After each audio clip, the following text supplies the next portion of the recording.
Big ബോസിനകത്ത് ഒരു promo വന്നല്ലോ. നമ്മുടെ ബിഗ് ബോസിനകത്തെ പഴയ മത്സരാർത്ഥികളെല്ലാം വീട്ടിലെത്തുന്നു. അവര് കൊ കുറേ പേര് കുറച്ച് പേരായിട്ട് പിഴിഞ്ഞെത്തും. എന്നിട്ട് കുറച്ച് പേരായിട്ട് പുറത്ത് പോവുമായിരിക്കും. അപ്പൊ ഇവര് പുറത്ത് പോകുമ്പോ ഒരുപക്ഷെ മിഡ് വീക്ക് എവിക്ഷൻ ആരെങ്കിലും കൊണ്ടുപോവുകയും ചെയ്യും കേട്ടോ. അതുറപ്പാണ്. അപ്പം നമ്മുടെ ഇന്നിപ്പോ പുതിയ വരാൻ പോകുന്നത് നമ്മുടെ അപ്പാനി പുലികളി കളിച്ചോണ്ടല്ലേ അപ്പാനി പുറത്ത് പോയത്. പുള്ളിക്കാരൻ ആ പുലിയുടെ മാസ്കും ധരിച്ചാണ് ഉള്ളിലേക്ക് കടന്നു വരുന്നത്. പിന്നെ അതുപോലെ തന്നെ നമ്മുടെ ശാരിക ശാരികയല്ല സരിക സരിക പുറത്തു പോയത് നമ്മുടെ സ്റ്റോർ റൂമിലൂടെയാണ്. അപ്പൊ പുള്ളിക്കാരത്തി തിരിച്ചു കയറാൻ പോകുന്നത് സ്റ്റോർ റൂമിലൂടെയാണ്. പിന്നെ ശാരിക KB ഉണ്ട്, ഒരു പുള്ളിക്കാരത്തിയും വരുന്നുണ്ട്. അപ്പോൾ വീട്ടിലുള്ളവർക്കെല്ലാം ഭയങ്കര സന്തോഷമാണ്, എല്ലാവരും ഓടി ചെല്ലുന്നുണ്ട്. വീട്ടിലുള്ളവർ പ്രതീക്ഷിച്ചിരുന്നു ഇന്ന് വരുമെന്നുള്ളത്. കാരണം ഇന്ന് ബിഗ് ബോസിനകത്ത് ഫുഡ് ഐറ്റങ്ങളൊക്കെ വന്നിട്ടുണ്ടായിരുന്നു. അതിന് പ്രൊവിഷൻസ് വന്നിട്ടുണ്ടായിരുന്നു.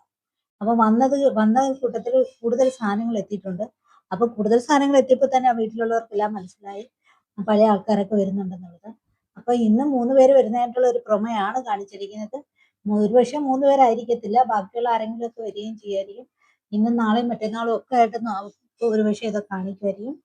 കാണിച്ചു കഴിഞ്ഞിട്ട് മിഡ് വീക്ക് എവിക്ഷൻ എന്ന പ്രോസസ്സിങ് നടക്കും. അതിൽ വീട്ടിൽ നിന്ന് ആരെങ്കിലും കൊണ്ട് ഇവർ പുറത്തോട്ട് പോവുകയുള്ളൂ. സാധാരണ പണപ്പെട്ടി വരുന്ന സമയത്താണ് ഇവരെ കൊണ്ടുവരുന്നത്. പക്ഷെ ഇത്തവണ ലാസ്റ്റ് വീക്കിലാണ് കൊണ്ടുവരുന്നത്. എന്താണെന്ന് കണ്ടറിയാം.